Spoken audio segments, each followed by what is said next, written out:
Shalom sahabat-sahabat firman kehidupan dimanapun Anda berada.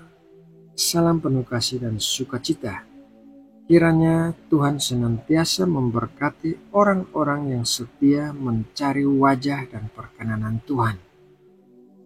Sahabatku, mari kita mempersiapkan hati kita sebelum mendengar firman Tuhan. Mari kita berdoa. Bapa di surga, kami bersyukur atas kesempatan yang Kau berikan untuk berkumpul dan merenungkan firman-Mu. Kami mohon, kuduskanlah hati dan pikiran kami, bukalah telinga rohani kami, agar kami dapat mendengar dan mengerti pesan-Mu. Berbicaralah kepada kami ya Tuhan, karena kami siap mendengarkan. Dalam nama Tuhan Yesus, kami berdoa. Amin. Sahabat firman kehidupan yang terkasih, dalam perjalanan hidup ini kita seringkali dihadapkan pada berbagai pilihan, mulai dari hal-hal kecil seperti menu sarapan hingga keputusan-keputusan besar yang akan menentukan masa depan kita. Namun ada satu pilihan fundamental yang seringkali kita lupakan. Padahal pilihan inilah yang dapat mengubah cara pandang kita terhadap seluruh kehidupan. Pilihan itu adalah memilih untuk bersyukur. Kisah 10 orang kusta yang dicatat dalam Injil Lukas pasal 17 ayat 11-19 memberikan gambaran yang sangat kuat tentang kebenaran ini.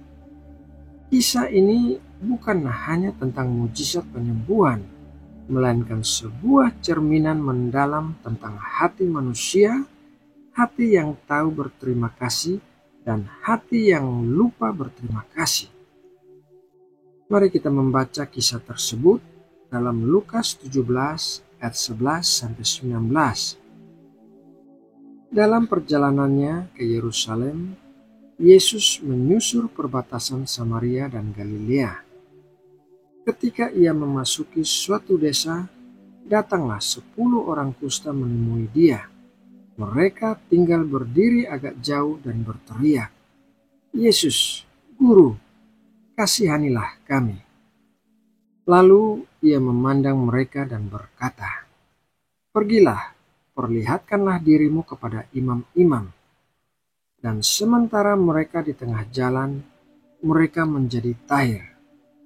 Seorang dari mereka ketika melihat bahwa ia telah sembuh, kembali sambil memuliakan Allah dengan suara nyaring, lalu tersungkur di depan kaki Yesus dan mengucap syukur kepadanya.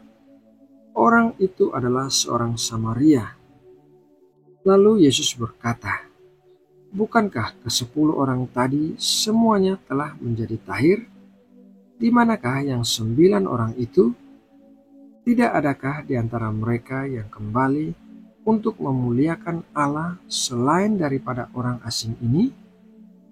Lalu ia berkata kepada orang itu, "Berdirilah dan pergilah, imanmu telah menyelamatkan engkau." Mari kita bayangkan situasi 10 orang kusta tersebut. Penyakit kusta pada zaman itu bukan hanya penderitaan fisik, tetapi juga hukuman sosial yang berat. Mereka diasingkan, dianggap najis, dan terpaksa hidup jauh dari keluarga dan masyarakat. Hidup mereka dipenuhi dengan keputusasaan, kesendirian, dan penolakan. Namun di tengah kegelapan itu, secercah harapan datang. Yesus seorang guru yang memiliki kuasa untuk menyembuhkan. Dengan iman yang tulus, mereka berteriak, "Yesus, Guru, kasihanilah kami." Dan Yesus dengan belas kasihannya yang tak terbatas mengabulkan permohonan mereka. Tuhan Yesus memerintahkan mereka, "Pergilah, perlihatkan dirimu kepada imam-imam." Perintah ini adalah sebuah tindakan iman. Ke-10 orang kusta ini harus melangkah meskipun secara fisik mereka masih menderita kusta. Mereka harus percaya bahwa dalam perjalanan itulah mujizat akan terjadi. Dan benar saja, sementara mereka di tengah jalan, mereka menjadi tahir. Mujizat itu bukan hanya terjadi, tetapi juga sempurna. Disinilah kisah ini mencapai puncaknya yang paling penting. Dari 10 orang yang disembuhkan, hanya 1 yang kembali. Ayat 15-16 mencatat, seorang dari antara mereka ketika melihat bahwa ia telah sembuh, kembali sambil memuliakan Allah dengan suara nyaring, lalu tersungkur di depan kaki Yesus dan mengucap syukur kepadanya. Orang itu adalah seorang Samaria. 9 orang lainnya juga telah disembuhkan. Mereka mendapatkan anugerah yang sama besarnya. Mereka kini bebas dari penyakit, bisa kembali ke keluarga dan memulai hidup baru. Mereka pasti merasa gembira. Tetapi kegembiraan mereka tidak membuat mereka kembali kepada sumber dari kegembiraan itu. Mereka menikmati berkatnya, tetapi melupakan Sang Pemberi berkat. 1 orang Samaria ini berbeda. Ia tidak hanya bersukacita, tetapi ia juga memilih untuk bersyukur. Ia menyadari bahwa kesembuhan fisiknya hanyalah bagian dari anugerah yang jauh lebih besar, dan ia memilih untuk tidak hanya menikmati berkat, tetapi juga untuk memuliakan pemberi berkat. Ia memilih untuk kembali merendahkan diri di hadapan Tuhan Yesus dan menyatakan rasa syukurnya secara langsung.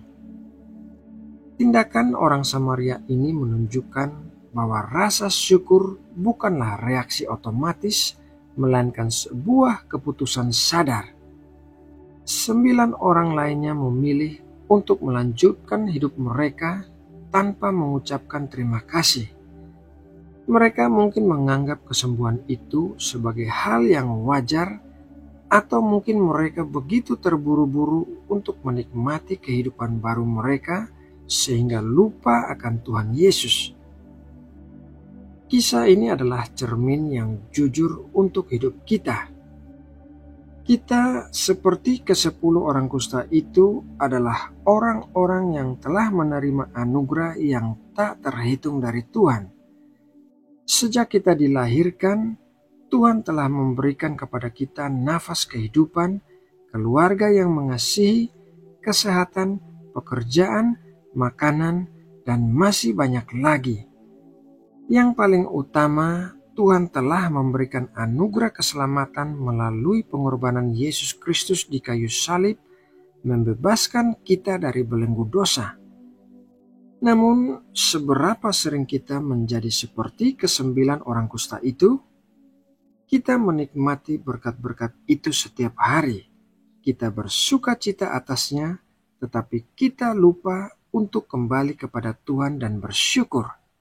Kita terlalu fokus pada berkat-berkat itu sendiri dan melupakan pribadi di balik semua berkat tersebut.